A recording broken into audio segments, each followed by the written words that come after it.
This is Amit here. I am joined by my dear friend Shayamal in this conversation. Thank you so much for joining this session. Today, we wanted to cover something that is so important as it is addressing our lives, which is mixed in a world of contrasts. And why I call it contrasts is because there is a situation where the world is going through events that are uncertain, and there is also a situation where there is both opportunity and crisis. I'm here on behalf of TIE, which is the world's largest non-profit for fostering entrepreneurship. We are spread across 14 countries. We have close to 20,000 members. And I know many of y'all are from different parts of the world who joined. We are present across 61 chapters. So I'm part of the Mumbai chapter from TIE, and we are joining you from Mumbai. I think the way we thought about this and why we said we need to do this session is as we sit on this conversation and this evening, and we ran a tiny poll with many of you, there were a few things that came in front of us. One thing that came as a keyword when we asked many of you all on what 2020 was about, the word was uncertainty or surprising. And at the same time, when we asked how you would like, or what is the one thing you'd like to focus on in 2021, the answer was resoundingly, we want to focus on how to manage the mind. And which is why I found it was no better than to request my friend Shayamal, who's here with us, for a very, very interesting session. And we just wanted to have a conversation more than anything else. Shayamal has worn many, many hats. He's been a monk. He's been a sports scientist. He's been very active as an entrepreneur. He's been an investor. He's been a coach. He's a biohacker. He's a leadership guru, a motivational speaker, all bundled into one. And when I looked at all of these facets of his personality, I thought the value he would bring to this conversation and the questions many of you all have put is immense. So with this, I'd like to ask Shayamal to introduce yourself to the audience quickly in terms of Shayamal, just a little bit about your background, your life, what's got you here today. Thank you, Amit. Thank you so much for having me, and thank you to TIE for inviting me. Where do I start? You know, by qualification, I'm a sports scientist and a psychologist, and really that's the smallest part of me. I think when I look at myself and I look at the journey of how I've come here, there are a few things that played a pivotal role. One amazing thing was actually growing up in an apartheid South Africa. And for the longest time, it rivaled up anger in me. And upon reflection, I was able to shift the mindset, because what the apartheid did was, and if you speak to anyone who comes from a discriminated background, they'll tell you that you got to work 10 times harder than anyone else, right? That's what it does. So the first thing that made me who I am was the apartheid instilled in me a work ethic, which is the reason that I'm here today, you know. And then there's something else that, you know, I come from a very humble family, and there's nothing really to speak about. If you Google my parents, you won't find anything about them. There's nothing. They're not entrepreneurs. They're not millionaires. They're nothing. But they taught me one of the greatest lessons. And that lesson was that there's absolutely no reason why you cannot do anything in this world without compassion and love. And besides the lesson of compassion and love, it taught me a very, very important thing, that in this current day and age, we always look to learn from someone who's a billionaire. We look to learn from someone who's got an IPO. We look to learn for something. But the most powerful lessons that will impact your soul will be learned from people that are off the radar, you know? So I think these are the two things that have contributed the biggest to getting me to where I am today. That's beautiful, Shayamal. I want to ask you a personal question. You know, in this last 1 year, many of us have been through life-changing events. We've experienced death of loved ones. We've experienced illness. We've experienced failures in business. We've experienced challenge in our own health. We've experienced a lot of stress and uncertainty. From your vantage point, and there are so many entrepreneurs here, and you know, one of the things which comes out is all of this causes stress and fear, right? How do you deal with that? Yeah, That's a fantastic question. You know, we've asked this question. I think uncertainty and precedented were the two words we heard more than any other thing in 2020. And when you ask someone, what are you uncertain about? People, what do they talk about? Uncertain about job, uncertain about how they about the economy, about the markets, about everything. I've not heard too many people say, I am uncertain about how I will react to a situation.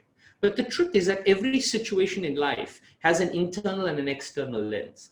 But we're always focusing externally, right? Now, if you're always focusing externally, there will always be anxiety and a lack of stress and insecurity. The internal lens is how you manage that. Now, when you're looking externally, the fundamental question to help someone shift perspective is, okay, is the situation I'm dealing with, is it exactly the same for everyone? And the answer is no, because some people are thriving in it and some people are not thriving, they're dying in it. So if two people are responding differently to the same situation, what is making the difference? And the thing that's making a difference is our psyche. So then an intelligent person will ask, okay, so what is that part of my psyche that's driving that? You know, and then you look at your brain and you look at how we can do that. And once you start realizing that there's a part of my own psychology that can determine how I perceive a situation, you should start working on that there. And you mentioned another important word, which is fear. And what is fear? Fear is really something that is unknown. As long as the outcome to anything is unknown, there will be fear. Fear is not a reason to stop. Fear is a reason to say, do more work. That's what fear is telling us. If you're scared of something, it's not saying stop and run away. It's saying, listen, do more research, explore more. It's perhaps saying slow down, but it's not saying stop. Right. And this is where the misinterpretations are happening. And as a result of these misinterpretations, our programming has changed. Our programming has changed because we're now fearful. And we are now so fearful that we make ourselves a subconscious victim. Right? What is a victim? A victim is like, I'm in this situation because COVID-19 happened. I'm in this situation because my investor didn't give me money. I'm in a situation because the market changed. I couldn't hit my milestone. This is it. Man, you're in this situation because you didn't think fast enough. Right? You're in this situation because, yes, variables change, but you didn't adapt quick enough. As long as you bring it internal, you will make a concerted effort to accommodate and change. And if you don't, you'll always sit as a victim. And this is the scary thing, is that, and the scary thing is that the person who sees himself as a victim in a business may not see it right now, but he's playing the same role in his relationship. He's playing the same role in everything, you know? And the fundamental thing is that the brain cannot distinguish between work and home and play. That subconscious mindset will evade everything. How would you connect this to sport? Yes, when I connect it to sport, I come from a world of sport. And the first beautiful thing about the world of sport is that we have a global ranking. So Rafa or Roger, for example, can tell you I'm #1 in the world. Most people don't know. They are the king in their own small castle. They're a big fish in a small pond, right? So you can't extrapolate your skill set over a global scene. Now, when you're looking at a global platform, you know exactly where you stand. Now, I'll tell you a very beautiful story about the world of sport. So I spent almost 8 years on the ATP Tour. And at close quarters, I watched a lot of the best, worked with them, traveled with them. And, you know, I know something about Rafa Nadal. So everyone knows Rafa tapes his fingers. For every practice, you see it. And, you know, you go in there one day and he's taping it. He comes about 1.5 hours before practice and he gets all of this done. If he goes on to the match, in 5 minutes of practice of the match, you know whether he's feeling it right or not, right? If it's not right, you'll see him tearing it and you'll see him doing it himself on the side of the bench. And the next day, which no one sees, the next day, instead of 1.5 hours early, he comes 2 hours early to practice. Why is he doing that? Because he's saying, this tape was wrong because I didn't give the physio enough time to do it right. You see, he's taking accountability. He's not blaming the physio for doing it wrong.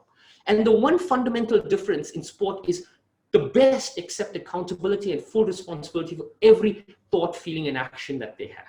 And when you start taking accountability and responsibility for everything in your life, you're constantly moving forward. Absolutely. No, this is beautiful, Shayamal. Let me link it to a current life example. Right? Yeah. Today, when I look at contrasts, we see so much of trust deficit and anxiety between investors and founders. Yeah. We see relationships between customers and startups going through testing times because of their ability to fulfill. We see the ability to keep teams together in the time of uncertainty becoming challenging because the teams themselves are sitting in remote areas, the connection is lost and everything else, right? Now, in all of this is one side of the story. In the other side of the story, this year saw a bumper year with respect to investment in startups. Close to $4 billion was invested in India itself in startups, with 2,000 startups coming up. Now, these are contrasts that are playing out, right? From a founder standpoint, who is going through the challenge and he's seeing a counterpart actually going through success, there's obviously going to be that comparison, right? And I'm bringing this point up because you've seen sport, you've seen the temple life, and you've seen business. Comparison always happens, right? How do you deal with that and keep yourself focused on moving on your own path? Yeah, that's beautiful. Comparison is always going to exist. And I'll tell you a few things about comparison. You always compare yourself to someone who's in the same field as you. You always compare to someone who's really within arm's reach and touching. I would like to challenge any one of those entrepreneurs who's comparing themselves with an entrepreneur. Why aren't you comparing yourself to Elon Musk? Why aren't you comparing yourself to the Pope? Why aren't you comparing, they're human beings there. So the mere fact that you're comparing and who you're comparing to means, first thing, you're setting your bar really low. Okay. The second thing with comparison is comparison can lead to one of two ways. It can either fester jealousy, right? Or it can fester excitement, inspiration. What do I mean by this? Who do you get jealous of? You get jealous of somebody who has something that you don't have, right? Their business is growing, my business is not growing. They have raised money, I've not raised money. Because of that situation, you can do one of two things. You can be jealous, right? Or you can be inspired. Now, most people would default to jealousy. And this is the problem. Jealousy is a mindset of scarcity. You see, you get jealous. Why? Because you fundamentally think that if he got money, I can't get money. You're not thinking that there's enough money for all of us. Now, if you're culturing a mindset of scarcity, how can you attract abundance in your life? Right? Now, let's look at the opposite of it. If you look at that person who's got something and you get excited, listen, he's got it, I can get it. Right? Then you foster a mindset of abundance. In sport, we call it the Bannister effect. So Roger Bannister broke the 4-minute mile. Before he broke the 4-minute mile, 3 other people were within 1 second of breaking it. They didn't. But after he broke it, within 2 or 3 months, someone broke it. Within a year, 3 other people broke it. And now thousands have broken it. So when someone has something that you don't have, right, you should be grateful. You should put your hands together and say, thank you. You've shown me that the path there is possible. You understand? Now that's a mindset shift. Just like victim mentality, this is also a mindset shift. Now, what can I do to tell people to do this? Nothing. This has to come from within. This has to come from you understanding and knowing your values well enough to realize that these mindsets that I have are not serving the best interest of myself. I'm not serving the highest me. In all of this, how does one deal with failure? Yeah. Failure, there's 2 things. Failure is a part of life, right? And there's a subtle mindset between saying, I have failed versus I am a failure. Make notice of these 2. I have failed, everybody fails. My athletes fail 1,000 times in a day. You have failed, I have failed. I have failed means, yes, this project has failed, fair enough. But when you convert I have failed to I am a failure, nothing in your life will succeed. So failure is not a problem. Failure becomes a problem when it converts you into this mindset saying, I am a failure. So you can fail 1,000 times, like every successful person has done. But none of them have let that failure default to the mindset of, I am a failure. Now, you have to fundamentally believe, right? Yes, I may have tried 1,000 ways and it didn't work, right? But my self-worth and my self-confidence is intact. And how do you know this? I ask this fundamental question to people. All of us are on a growth journey. Your self-image is who you are now, Amit. Your self-ideal is the person you want to become. And the journey in between is called personal growth. Okay. Now, if you look in front of a mirror, you would see a reflection of your physical self, right? That's who you are now. What do you look at in life to get a reflection of the type of person you are right now? and whether that person is on the right journey to getting you to where it is. I'll tell you what it is. That the only thing is the discipline with which you stick to the processes that you have told yourself will get you from A to B. So for example, you are here and you want to become this type of person, and you say, this type of person needs to wake up at 6 a.m. every day, right? The mirror reflection of your self-image is how disciplined are you in sticking to what you say. You know? And I come from a world of sports science. Nobody deals with more data than me. I'm looking at millions of data points. And I reached a stage in my career where I said, I can't absorb so much of data. I need to carve. What is the most important thing? And I invented my own data point. And it's a data point all of us can use. It's a very simple Excel spreadsheet with 2 columns. One column is what will I do? What am I saying to myself? I'm saying, what will I do? Right? And the next column is what have I actually done? So you start on a Sunday night and you put a list for the next 2 weeks saying, I will want to do this. And then 2 weeks later, you put a score of everything you've done. And then you'll get a ratio between this. And the most successful people are the people who have a ratio above 75%, which means that they respect their own word to themselves. Now, how can any one of the entrepreneurs, I mean, you not raising money is the beginning of your problems if you can't trust your own word. Can you imagine the type of person you're going to become if your own word doesn't mean anything to you? So this is where we need to start. Whether you're an entrepreneur, whether you're a doctor, whether you're an astronaut, right? How much do you value your own words? That's beautiful. You've trained athletes, you're training corporate leaders, entrepreneurs. What is the common element from an entrepreneurship standpoint amongst all of these? The most successful CEOs, most successful entrepreneurs that I have seen are the people who make decisive decisions quickly. And this is very powerful. You know, every one of us is faced with tough decisions every single day. And there's some people who wake up in the morning and they defaulted, I'll do it at 12, I'll do it at 2, I'll do it at 3, I'll do it at 6 o'clock, I'll do it tomorrow. You push it. The longer you push it, it's impeding on your cognitive faculties because it's absorbing your energy. You can't think about anything else because you have this negative, difficult thing to do. Successful people wake up in the morning and they do the most difficult thing first so that their mind is clear and they can focus on everything else. You understand? So you want to become successful. You got to find the courage to do what is tough. Right? And what is tough won't always be easy. You see, your journey on entrepreneurship is parallel with your journey in spiritual growth.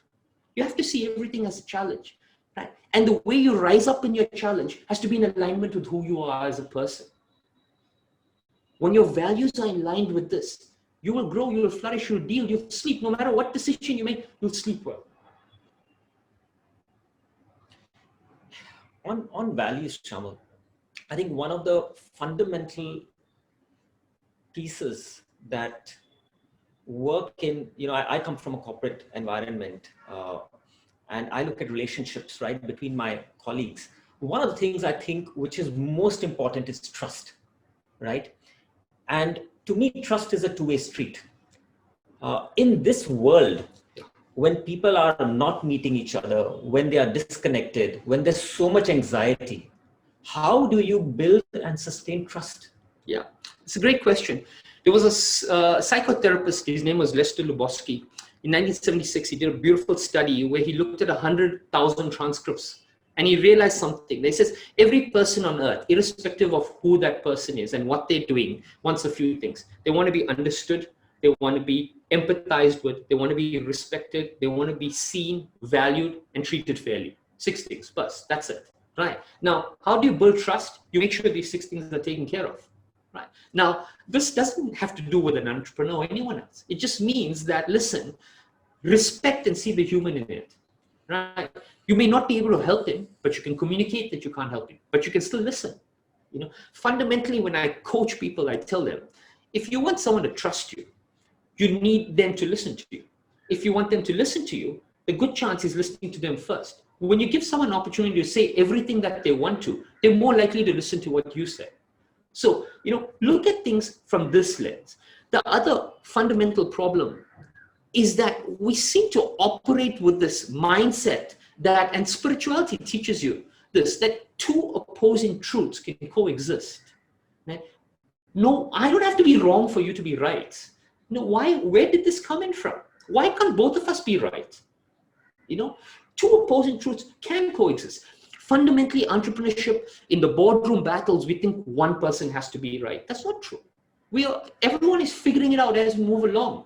So respect that these opposing truths can happen. And the acid test for a good human being is what?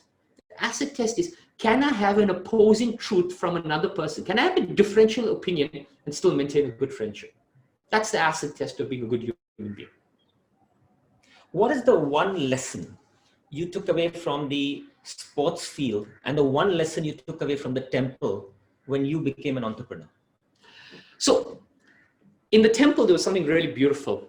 We eat only 2 meals a day. It's changed now, but we used to have only 2 meals a day, and they used to encourage you to eat 1 meal by yourself, but they don't tell you which meal. You can choose it. Now, the reason why they choose it is because by eating 1 meal alone, you're practicing to be mindfully present. Because when people are around, you're not mindfully present on your food. You're talking, you're doing all sorts of things. So by encouraging you to eat 1 meal alone, you're cultivating mindfulness. But they were doing something else. They were teaching you how to set your boundaries and how to communicate that. Right? Because I had to tell everyone else that I'm going to be alone now. Right? So people want to receive, people want to talk. You have to tell them with compassion and love this. So the first lesson that I learned from the temple was, or the most powerful lesson was the importance of setting your boundaries so that you can preserve your energy. Because if you can't preserve your energy, how are you going to grow? How are you going to nourish? How are you going to flourish? Okay, that's it. The most powerful lesson I learned from sport was a lesson I discovered from John T. Rhodes, working with him. And I'll tell you a beautiful story. I worked with John T. for many years. And when I worked with him, he was probably, everyone remembers these iconic photos of him running out in the Marmal Hub and stuff. And after a 4-hour team practice, he'd take me onto the ground, we'd take a stump and a ball, and he'd be throwing balls at it from every angle, hitting it. And someone came and asked him, he says, John T., you're already the best in the world. Why the hell are you doing this? And he said something that stayed with me, and it molded my life ever since then. Getting an opportunity you're not prepared for. Right? And that stayed with me. Why? Because I have ensured that before I can take care of it. Right? Now, they always play the victim. I want this opportunity. I'm not getting a better raise. I'm not getting this. I'm not getting that. Man, if that came right now, are you 1,000% sure you're going to hit it out the park? Right? Because remember, I come from the world of sport where opportunities are 1/100th of a second. You blink your eye, the ball's gone past you. If it goes past you, you can literally say your life's gone past you. We remember the World Cup when Herschel Gibbs dropped Steve Waugh, and he said, you dropped the World Cup. That's it. It happened in 1 second. You dropped the World Cup in a second. Now, do you look at opportunities in your life with the same level of urgency? This is what you got to do. When you start approaching things with this lens, right, then you start fine-tuning your skills. You start fine-tuning your cognitive and your physical abilities to make sure you are going to be the best that there is. How do you do that? I completely agree with you, Shayamal. Look, I think today we are overloaded with so much of information, with so much that is coming our way, so many opportunities, so many challenges, so much on the media, that it's very, very easy to get distracted and defocused, right? What is it that you do, and what is your advice to the audience on how to stay focused? Yeah, it's great. And I'll give you a lesson from sport, because this is what I do. I work in sport. In sport, the challenge that I have in sport is the same challenge that every business person faces. I read an article that said 80% of CEOs are happy with strategy, less than 30% in strategy. I have the same problem. My bowler can tell me, I can tell him I want you to bowl a Yorker in the 19th over, right? If he bowls a full toss, game over, right? That's the difference between strategy and execution.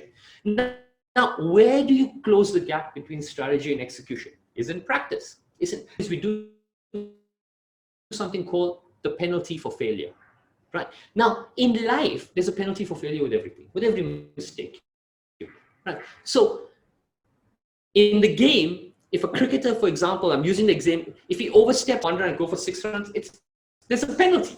What is the penalty for that error in practice? Okay, there has to be a penalty, because if there's no penalty in practice, the mind doesn't register that there's a penalty in life, right? So there's no skin in the game for the mind to correct that. So how do you cultivate habits properly?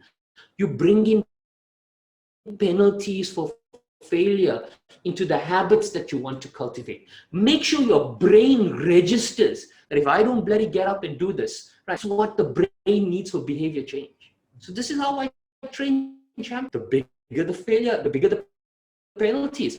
For a young novice, I take $10 away. For a guy who's a millionaire, I'm taking $1,000 away for every single mistake. It's coming. If he's got more than enough money, I'm calling him away from his family a penalty. There's no penalty, there's no skin in the game to learn. But then let's distill it into few habits, right?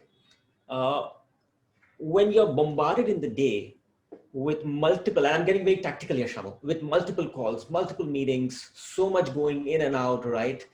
Customers, investors, how do you maintain, what could we do to stay focused? Well, it's different. So each person has to say, listen, what is it that is important for me? Now, as a standard rule of thumb for everybody, I think the first hour that you wake up should be the hour that you own. It's you, it's your time. If you wake up late and you're rushing and you're getting into Zoom or you're rushing, catch a train or whatever, your day is gone from you. You're going to be rushing for the rest of the day. If you own the first hour of your day, you own the rest of your day. It's how we use it in test match cricket. We say, you win the first hour, you win the first session. You win the first session, you win the first day. You win the first day, you win the first test. You win the first test, you win the series. Right? When you start by owning something, you own the rest of the day. So the fundamental question is, what can I do every day to own that day, every single day? It could be meditation. It could be going for a run. You could do. So the first habit, own the day. The second habit is, how am I reflecting? You see, the fundamental problem that we have in corporates, or at least that I've seen, is in the world of sport, we have a learning model. It's called practice, then we reflect, then we analyze, then we play. So you play, you reflect, you analyze, you practice. You play, you reflect, you analyze, you practice. Right? Now, after you play, reflect, analyze, practice, there are two components to it. Amit, one is the thinking component, the other is the doing component. Okay, the doing is the practice and the play. The thinking is the reflect and analyze. The greatest people on earth, the people who have the fastest growth curves, are the people who do both. Okay, when you make a mistake, you think about it, you take those errors back in, and you get a chance to evolve. What is the problem in corporates? The problem in corporates is one person is doing the thinking, another person is doing the doing. And you're depriving the person who's doing the doing to learn how he made a mistake. So you're depriving him of an opportunity to grow. So this is the fundamental. This is why there's an 80-20 gap between execution and strategy, because the people who you need to grow, to execute the business, are not given the opportunity to learn. That's true. Right. So if you want to change two things in your day, two habits, all you do is own the first hour of your day and reflect on the mistakes you made. Bring thinking into your own thing. Whether it's a part of that organizational process or not, bring it into your own life. You could be in a BPO, you could be doing this, you could be, say, something went wrong today. What could I have done differently? What can I learn about this? Bring thinking into your own life. Don't wait for a process to be put in place with a bigger organization. Right? Because why? By the time that process is put in, you're going to be irrelevant. Yeah. No, it's so true, Shayamal. I think one of the things which is so important in any situation is, what is your narrative of that situation, right? How do you think about that situation? Because if I look at the last 8 to 10 months, there are a lot of things that took place, right? Many of the things were in our control. Many of the things were out of our control, right? And if we kept focusing on things that were not in our control and kept trying to control them, we would feel helpless and frustrated by the situation. Absolutely. Right? That is one way I saw it. I think the other way I saw it is that there was both scarcity and abundance, right? There were a lot of people who stepped forward to actually help others out. And there were a lot of people who were feeling deprived. And when we saw all this migration. Now, to me, from a mindset perspective, it's how you operate, right? If for the people who were giving, they were in a space of abundance. Yeah. For people who, who were always feeling that they were deprived, they were in a place of scarcity. Now, you made a very interesting comment in the beginning when you talked about, the way entrepreneurs need to think about the situation and what they need to do. I think one important element, and I'd love you to elaborate on this one, is how do you shift the mindset from scarcity to abundance? Are there things you need to do? Are there ways you need to behave? And how do you get your team going with you? Yeah, that's a great question. So firstly, you're a byproduct of the energy that you resonate. So the first thing starts with you. Let's not even worry about the team. How do you shift your mindset? Okay. You shift your mindset by getting in control of your physiology. So I'm going to go a little technical here because it's important for everyone to know this. There are two areas in our brain. One is called the amygdala, which is the brain's alarm system. Right? So if you were operating from a scarcity mindset, you were saying, I don't have enough. If you are feeling threatened, if you're feeling disrespected, if you're feeling misunderstood, if you're feeling like I'm not getting enough opportunities, if you're feeling like the world is against me, if you're feeling like I'm not going to be able to play catch up, then you're operating from a scarcity mindset driven by the amygdala. Okay. Now, if you were in this opposite situation of abundance, saying, oh my God, you know what? I got this opportunity to serve so many others. I got this opportunity to help, yes, there's a lot that's happened, but I'm still a lot better than this. What can I do? That's an abundance mindset, which is driven through a different area of your brain called the prefrontal cortex. Now, what you need to know is how do I switch one off when it's there and switch the other off? Because the amygdala cannot help you make any rational decision. Every decision made out of the amygdala is going to literally lead you to a place where you're done. The prefrontal cortex is going to make sure your company grows, make sure you grow, everything. And the secret to switching one off to another is your breath, right? Through breath work. You see, inhalation stimulates a part of that stimulates your flight and fight response, which means when you're in a state of panic, you're breathing more, right? But when you're relaxed and sleeping at night, your breathing slows down, your exhalation increases, right? So if you're feeling anxious and stressed and stuff, the first thing you should do is connect to your breath. Your breath is the gateway to your intuition. It's the gateway to switching off this, switching this on. So if you have a big decision to make, right? Any decision, whether it's relationship, family, work, whatever, I encourage everyone to take 5 minutes, sit in the corner, do long exhalation breaths. Breathe in for 4 seconds, breathe out for 8 seconds or 5 minutes. Then think about the answer, right? Because by doing this, you've used your breath to hack your physiology, to hack your neurobiology, to ensure that whatever decision you take is going to be in your best interest. Right? So this is how we use a very simple practice like breath to make sure we can shift mindset from scarcity to abundance. If you don't, you're going to be reacting throughout. And remember, mindfulness is such a powerful practice. There's a reason why everyone's talking about it. Why? Because what does it do is you draw your awareness to your thoughts, emotions, and feelings. And you create a gap between when a thought is born and when you choose to react to it. That gap is where all your options are, right? The further the gap is, the more options you have. The closer the gap is, there's no options. And mindfulness is what can pull these two vehicles apart and create that option. So it's so important. You cannot lead an organization if you can't even lead yourself. I'll tell you a funny story. I was working with a Silicon Valley entrepreneur recently on a coaching call, and they're 50 years old, and they tell me, we came from India, in a disadvantaged community. I want to create opportunities. I want to bring more people from the villages in India to come to Silicon Valley. I'm a millionaire, I'm everything. I said, hold on. I said, well, what dream are you selling? You're 50 years old, your health's poor, your relationships are poor, you're not getting great sleep, you're completely stressed. Is that the dream that you're selling to a little child in the village? Because they're quite happy right now. You understand? So I said, your journey is, before you look at empowering anyone else and bringing anyone on any flight or train or bus, right? Find bliss in your life. Because I will fully subscribe when you are telling me that I'm going to show these people how to make $1 million and also be happy. But until you don't find it, don't bring anyone here. So what I'm saying is, stop showing the world a version you think they want to see and hiding the version that's causing you pain. Yeah. But Shayamal, I'll tell you one thing, and this is something I have seen in my life. I mean, I come from a small town, and when I've been through my journey, there's a lot that has been said about ambition. There's a lot that has been said about aggression, about being competitive when you have to, bat on, your front foot. There's often a conception that when you're trying to be balanced, when you're trying to be in bliss, when you're trying mindfulness, are you becoming soft? Can you face the world with the same aggression? Can you meet your goals? Can you be ambitious? How do you look at this mental dichotomy, which I dealt with for a long time in my life, and I'm sure many people deal with? Yeah, you're 100% right. This is the blueprint for bliss and happiness and contentment and balance.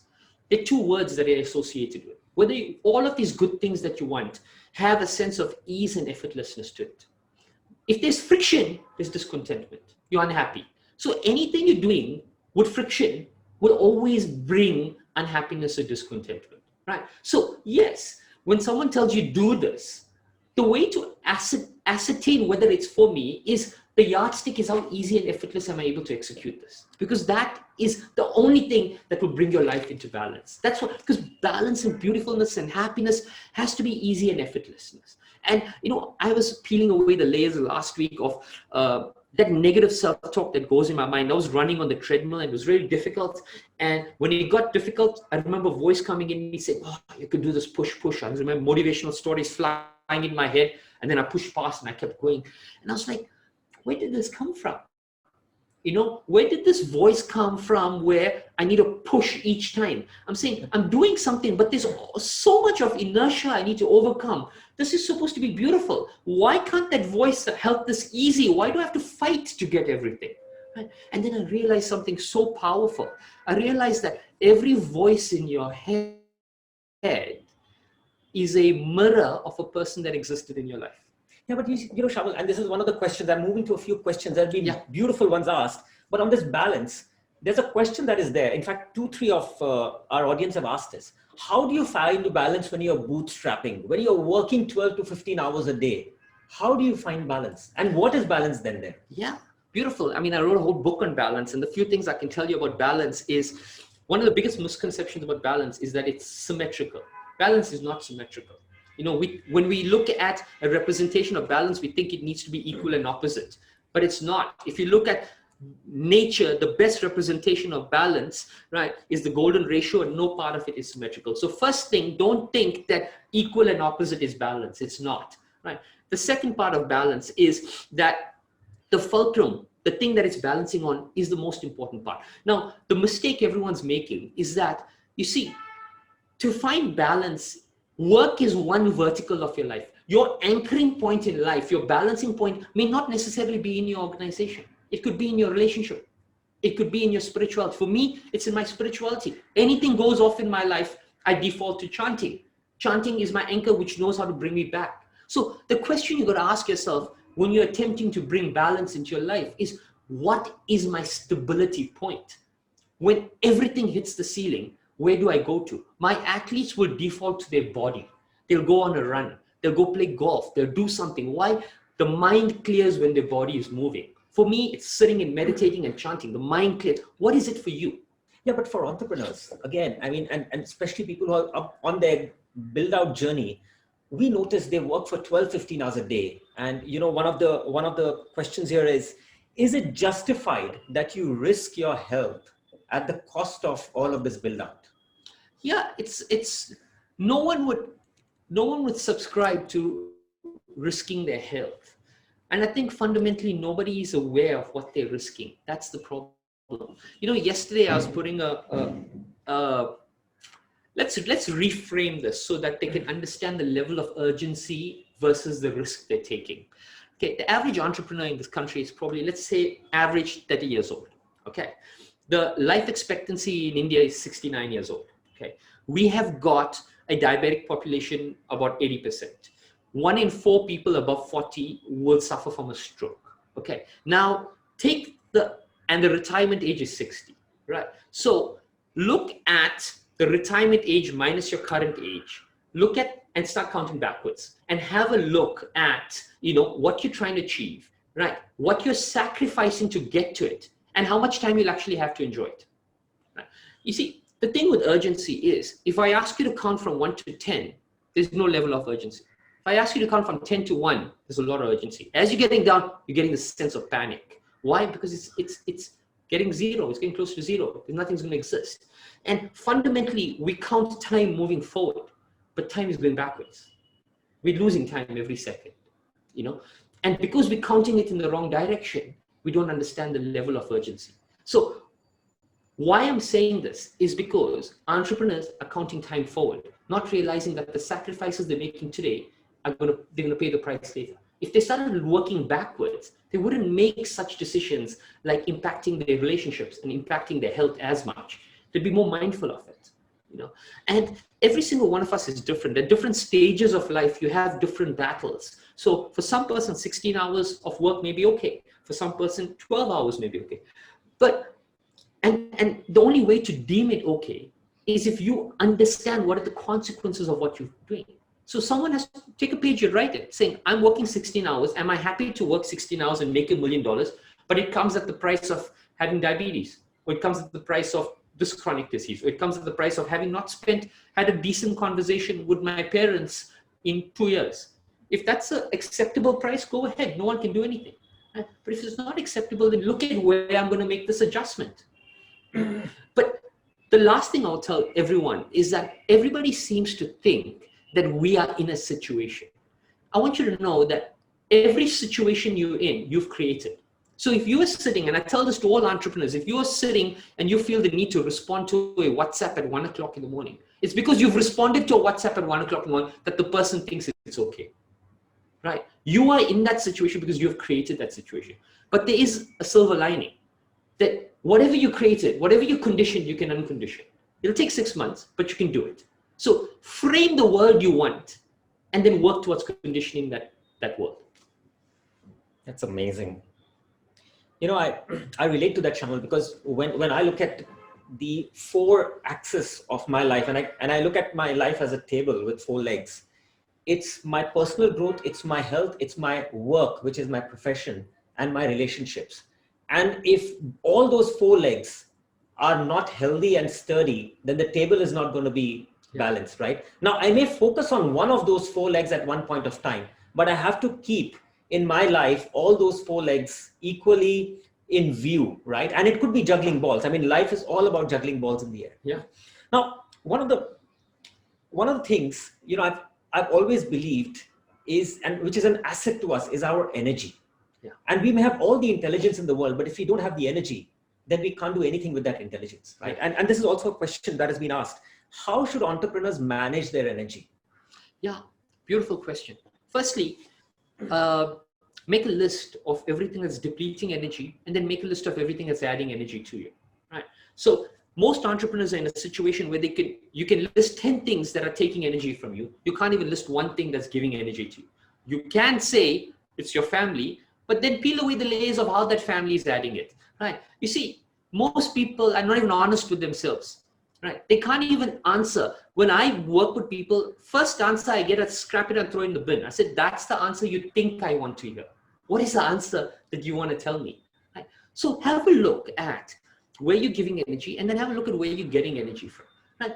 And then start working on this list here of where you can only give as much as you have, Amit. We all know this, right? And entrepreneurship is a word, especially if you're a founder, you're giving. You have to balance it out with spiritual practices or people in your life that are feeding you all the time. As you grow further and further up, success is a very lonely journey. We all know this, Now, that table could get less if you don't nourish it right now. Nobody is going to make a friend after you earn $1 billion. No, you're going to be so paranoid about protecting it, thinking that everyone wants it, that you're not going to want to talk to anyone. You understand? But a few people you carry on in the journey, and people you trust, and you keep them with you. So look at what is nourishing you. You could have a meditation practice, a chanting practice, an exercise routine. You could have friends. Beautiful science research by Robert Dunbar, a sociologist, said the human brain can only sustain 5 deep emotional connections. That's it. So most people think we have 50 friends. Your brain doesn't have the capacity to sustain more than 5 deep emotional relationships. It cannot, right? And it was Aristotle said something even beautiful. He says, we make a mistake in we call everyone a friend. So by calling everyone a friend, someone you meet once in 6 months, once you meet someone you meet once in 5 years, you use the same term as a person who's as close as we are, right? Now, how does your brain differentiate between that person and this person when you've used the same word? So you want to know how to save your energy? Start understanding who matters. Start understanding where to put your time. Start understanding where to put your practices. If you can't become comfortable in knowing who's a friend and who's acquaintance, your energy is going like this. There's been a question on karma. Yeah. And it's, what is your perception of the word karma, and how is the impact on what's happening in one's life? You know, karma has been answered from so many lenses, and I come from, as you know, I was a monk at the Hare Krsna Temple, and our approach on karma is such that your good karma and your bad karma are the same. Not the same in its outcome, but you don't want either, because your bad karma you pay for, your good karma you'll get rewarded for. Both will bring you to the same place, right? So if you want to evolve and move beyond this space, you want no karma.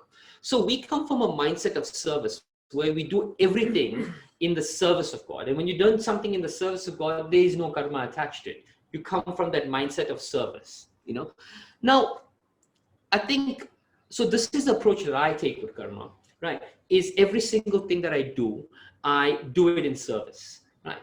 But I'm also a big believer in the law of attraction. I'm a big believer that the energy you put out is the energy you will receive, right? So you put out love and compassion, you put out gratitude, you give more, you will receive more. Okay, so karma, I think, is a subtle energy as well, over and above the actions that we talk about. It's the type of energy that you're resonating into the world, right? If you're resonating self-centeredness, right, you're going to attract people who are selfish, who want to take from you. But if you're resonating compassion, if you're resonating gratitude, you're resonating, I want to serve, you'll attract people who are not trying to take, but people who are trying to give. Right? So my advice to everyone is, when you look at karma as only deed and action, right, it can go down a rabbit hole you don't want to do. Switch it and look at the subtle energy behind the type of karma you want to attract, and start resonating in that form. That's what will shift your perspective. Yeah, no, absolutely, Shayamal. I'd just like to add to this. And this is from my personal experience, which is that, it's very difficult in my view to define karma. Yeah. Right? One of the only things I've understood is that there is no correlation between your good actions and your good results. And it is unwise to expect that just because you've been good, that everything good will happen to you. I think there are a lot of forces at play which will work in our lives. And this is so important for entrepreneurs. I mean, I come from a family where my dad was an entrepreneur, right? And I saw ups and downs. I saw a lot of success. I saw a lot of betrayal. I saw him facing challenges. I saw him up and down. And many things were unexplainable because he was a fantastic, most honest man with high integrity and values. And I would question, why is all this happening to him, right? And then I realized that all we can do is we can make sure that we are moving forward with what we need to do, but not measuring the metric with what is coming back at us, because what is coming back at us is never in our control. Yeah. I tell you, when I was a young boy, I was probably no more than 7, 8 years old, and I go down to my father. My father had a tiny shop. It was probably 4 meters by 4 meters. He was an engraver, and my grandfather lived with us. And every day we used to make these sandwiches, which we used to give to beggars out in the street. And my grandfather comes down at 4 o'clock in the afternoon. He's scolding my father. He's saying, why have you not given these out? And my father said, you won't believe no beggar came. And my grandfather said, well, what the hell do you mean no beggar came? So he took the basket and he walked. He was 80 plus at that stage. He walked for 1.5 kilometers down, and he walked 1 kilometer, the entire village that we lived in. And he came back and the basket was full. And we asked him, and he says, you're right, there are no beggars today. And he said something really important. He said that you have to be grateful for the person who comes to you because they have given you an opportunity to serve. So the opportunity to even serve, the opportunity to accumulate good karma is in itself something to be grateful for. And that is humility. Yeah. There were a couple of questions on, from people. One is a very interesting question we were talking about a few days ago, is that if a person wants to take a plunge to work on his or her own passions, what is the process that needs to be followed to evaluate before jumping into, and what is the critical factor to take that decision? So there's so many factors. And, I think the one thing we've learned, you guys in Thai know this more than ever, there's really no one thing you can pinpoint on as this is the variable to determine if this is going to be successful. But the one thing that I've seen is that if a person is deeply passionate about it, you can endure the journey longer. It was Friedrich Nietzsche who said, if you know your why, you can endure anyhow, right? So that for me is the variable. So the fundamental question is, why are you doing this? And I see so many entrepreneurs getting in it because they think that this is the opportunity to leverage right now.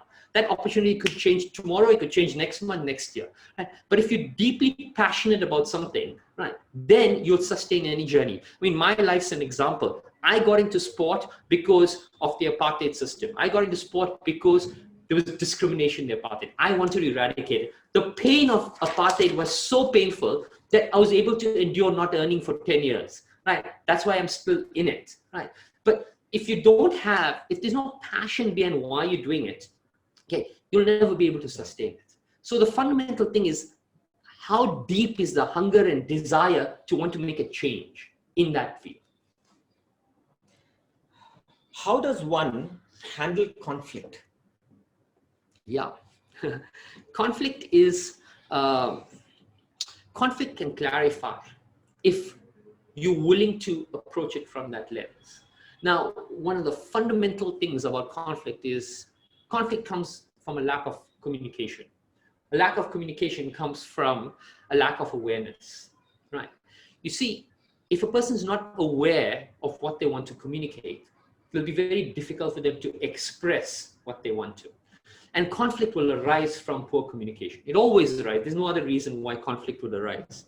Okay, but the one thing that I've noticed about conflict more than anything else is that the tone of voice that you use, right, in a point of conflict, your vocabulary and your tone of voice could be the one thing that erodes the dignity of that relationship faster than anything else, more than even that problem. So conflict management is a subject we can talk on for a long time, but I generally leave people and I tell people about the acid test of when to speak. You see, in conflict, what? There's a fight. Someone said something, someone has to say something else. This communication has to.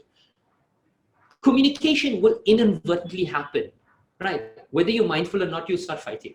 Or if you are mindful, you won't fight, you'll communicate.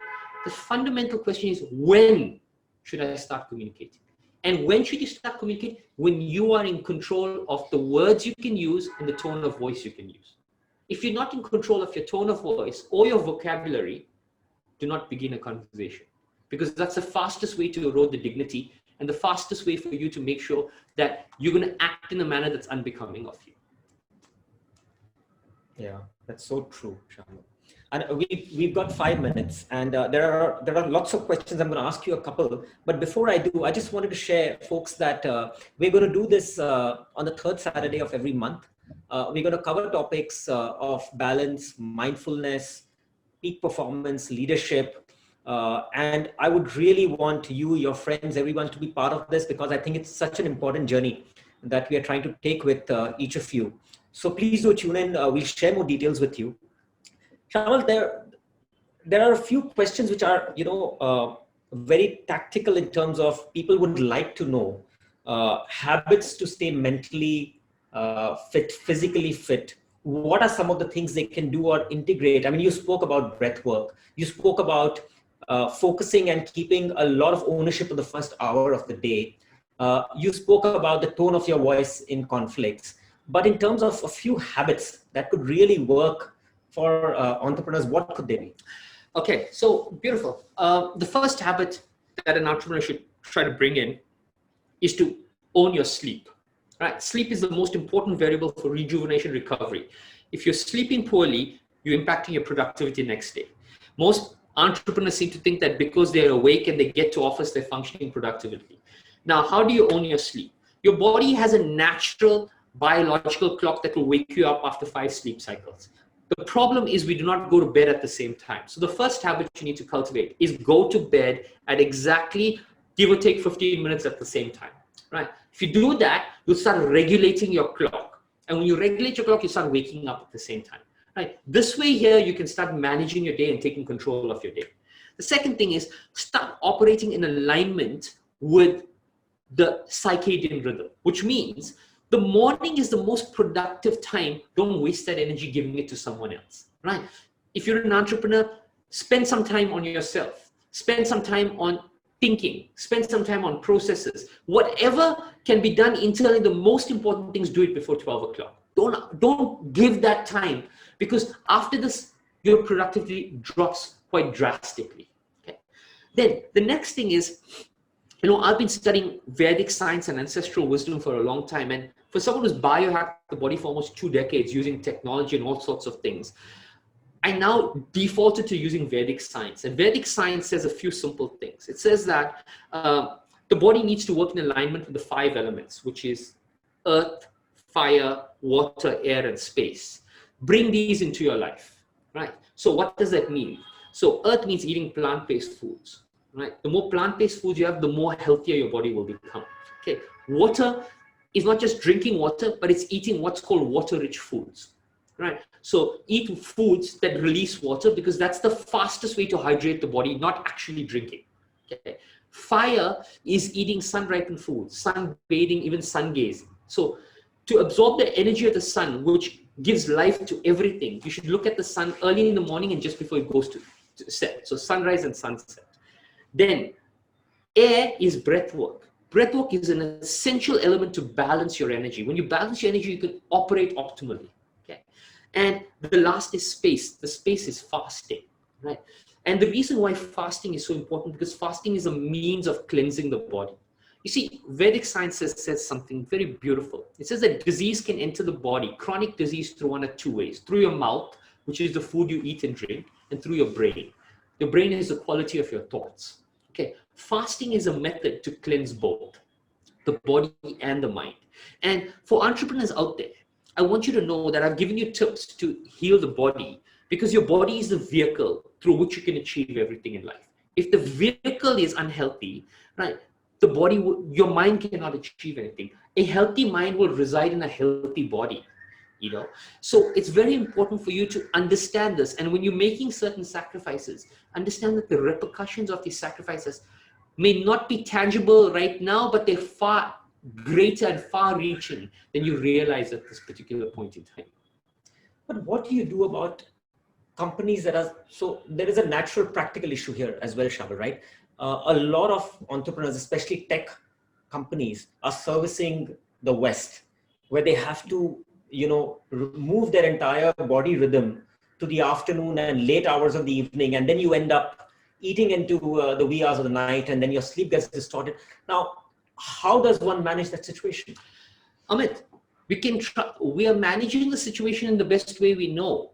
The best way we know is not optimal for your health. I can't give you an answer to hack the intelligence of your circadian rhythm and your cell biology. Know that. And even those people who are doing this should know this, that yes, you're operating because circumstances have put you in that. So you have to do it. Is it optimum? The answer is no, right? And if you have a mindset of trying to say, I need to default to the other way as quick as possible, you will find a way to do that. But don't find a way to optimize yourself that is counterintuitive to every single intelligence in yourself. How silly of us to even think that we can switch the entire biological rhythm on its head and find a way to optimize it without it having repercussions. But then how does one, and there are all age groups on this audience. I mean, there are youngsters, there are 20 years old, there are people even into the 40s and early 50s. One of the things we often struggle with is, if we are set by chronic disease, if we have reached a certain health state, how easy or difficult is it for us to manage it or reverse it? So what's your take there? Yeah, so I work on what's called the psychic root cause of disease. Psychic root cause of disease means that I spend a lot of time working on the subconscious programs that have manifested disease. And now when you look at ancestral wisdom, they speak of different bodies, Amit. We have a physical body, which we can see. Above this, we have what's called an aura body. Then you have your psychological body, then your spiritual body. When a disease enters the physical body, it's penetrated through all of these levels, right? It's even penetrated through your psychological mental body, which means that you've been thinking about something and that thing is being a catalyst to this disease manifesting, right? Now, you have to start changing and realizing that healing the body is not simply on the physical level, right? It's happening on every level. The energy you resonate, the quality of your thoughts, the quality of your food, the quality of your movement, the quality of the people around you, the quality of the media you're consuming, every single thing is playing a role in whether you are healthy or whether you are sick. So is there a possibility that even if I'm late into my 40s, I have got some chronic diseases, that I can still have a chance of having a good life? Absolutely. You can spontaneously heal if there's a willingness to heal, if there's a willingness to switch off the mental program that's driving that disease. This is fundamentally very important. Healing, the body has the most beautiful intelligence system. And a lot of what we do is counterintuitive to that intelligence system. You have to believe that, your body can heal. You have to believe that if I do a few things, and those few things are not simply taking medication, those few things are changing my entire orientation to the way I think and the way I live, I can drastically transform my body. Right? And remember, one thing is, this very interesting point, even in, they speak about this in Vedic wisdom. They talk of, bleeding as a way of detoxification. So when you go to Western medicine, they say if you're bleeding, right, through, if it's passing out urine through your feces, or it's bad, you're sick. Vedic wisdom says no. They're saying that there was an infection in the body that had to come out in some way. There's only a few ways it can come out. You understand? There's such counterintuitive thoughts with how it is and what we've been sold. So it's very important to realize that sometimes not all the information we've given is the best way forward. And I would encourage people to start listening to their own body. You see, the only way you can heal yourself is to intuitively be aligned to what it's saying. One question what I wanted to ask you is around food. And I want to link it to something which has come in focus for at least for the last 1 year, which is immunity, right? Everybody's talking about immunity, yeah, how to increase it. And, in the pandemic, people are thinking about it much, much more. Yeah. What relation does food have with this? And what would be a few suggestions or tips you can give to the group here? Yeah, it's amazing. I was telling people, the biggest things we know about immunity, and everyone's spoken about it, was the intake of vitamin D and vitamin C, right? And that boosts immunity. But I'm starting with this because I want to give you a little bit of research around the vitamin C research. There was a Nobel laureate by the name of Linus Pauling who said, you see, how vitamin C works in the body is that it makes available a master nutrient or antioxidant called glutathione. It's glutathione that helps fight immunity. Right? Now, how do you take vitamin C? Vitamin C cannot work on a day-to-day basis. It works when infection is already in the body. And you should be taking it at 6,000 milligrams in a day for 3 days, and then 3,000 for 10 days after. And you know this. We've tried this. We've seen it work. We've prescribed it to so many people. But more than this, I want to tell people about a beautiful piece of research that was done at the University of Lübeck. So researchers at the University of Lübeck put a little case study in front of people. It's not really immunity. This is really more your biology which drives your immunity. Okay. So I want you to imagine this is a situation. There's $100 on the table. A stranger comes and sits in front of that table, and the stranger has to decide how much to give you.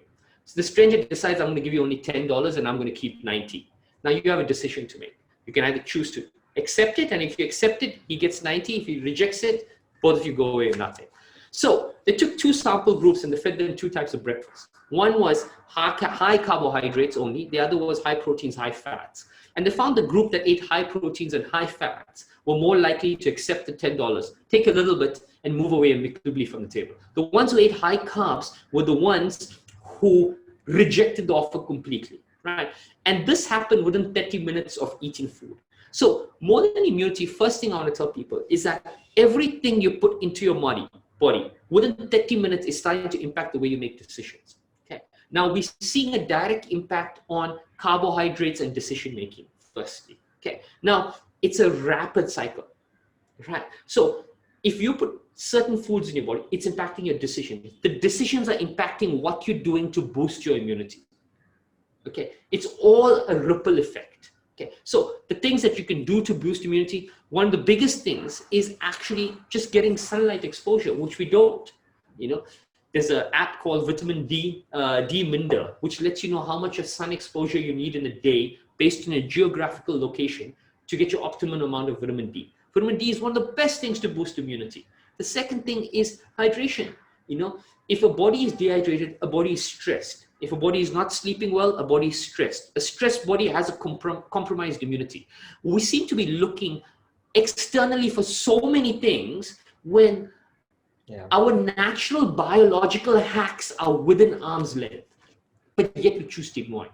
Now, I have gone down the road of talking about food first because I want people to realize that it's not happening by mistake that you're ignoring everything that's around you. It's happening because you made a choice about what to eat, and that choice is implemented, has impacted this low-hanging fruit that could boost your immunity that you're not even seeing. Shayamal, I want to ask you one last question, and there's a reason why I'm putting it in front of you. What, in your view, is the power of association? And this is a question from the temple, from the sports field, and from the business field. Yeah, we know this, and I mean, I've been learning it. I am a byproduct of association, to be honest. You are a byproduct of 5 people you spend the closest time with. It said this in temple. I see this in the sporting ecosystem. We call it nature versus nurture is the long-term argument. We've even seen beautiful examples, and I'll tell you a beautiful story. I have 2 friends in Kenya, Jake and Zane Robertson, who are from New Zealand. They're runners. They went into Kenya, having never run or done anything before, right? They went to Kenya and they moved to Eton to just study. They were on holiday and they decided to stay with those runners. 8 years after moving there, having never run or done anything, right? New Zealand never produced a runner. Jake Robertson went on to become the first Caucasian to run a half marathon under 60 minutes. Okay, he's a byproduct of just being infused into the right ecosystem. Yes, genetics played, but the ecosystem plays. Your ecosystem can make or break you. And we're running out of time, but there's a beautiful piece of research where Patanjali says in his Yoga Sutras, he speaks of 5 states of mind. And he says, when you know your state of mind, you also know the impact your environment has on your state of mind. Every single one of us here are probably in, if not the first 2, we're in the first 3 states, right? And the first 2 means you're directly impacted. The 3rd state means you have a small practice of mindfulness or meditation. You feel blissful. As soon as you stop it, you feeling the pressures of the world. The 4th state is you can be elevated for a long time. The 5th state is where you change your environment. So Patanjali said your environment matters. Scientists said your environment matters. Our gurus said your environment matters. Your friends, even, you've seen the impact of it, and you want to change who you are, change the people you spend time with. Yeah. It's the easiest hack there is for growth. Yeah, no, absolutely, Shayamal. And, the reason I asked you this question was as we close this session, which is, to me, has been an amazing conversation, as it's been so many times when we sat and spoken. And, I looked at it that way, Shayamal, that we were sitting and having a conversation at your home. Yeah. And I've always taken away so many things I've learned from you. What we are trying to do here is we are trying to create groups and tribes. And this is what I wanted to share with this group who's on the call, that we are trying to create more and more sessions like this. So please do reach out. You have the contacts of the Thai team. Get the questions over and we'll get the answers back to you. You can reach out to Shayamal. His contacts are there on the post.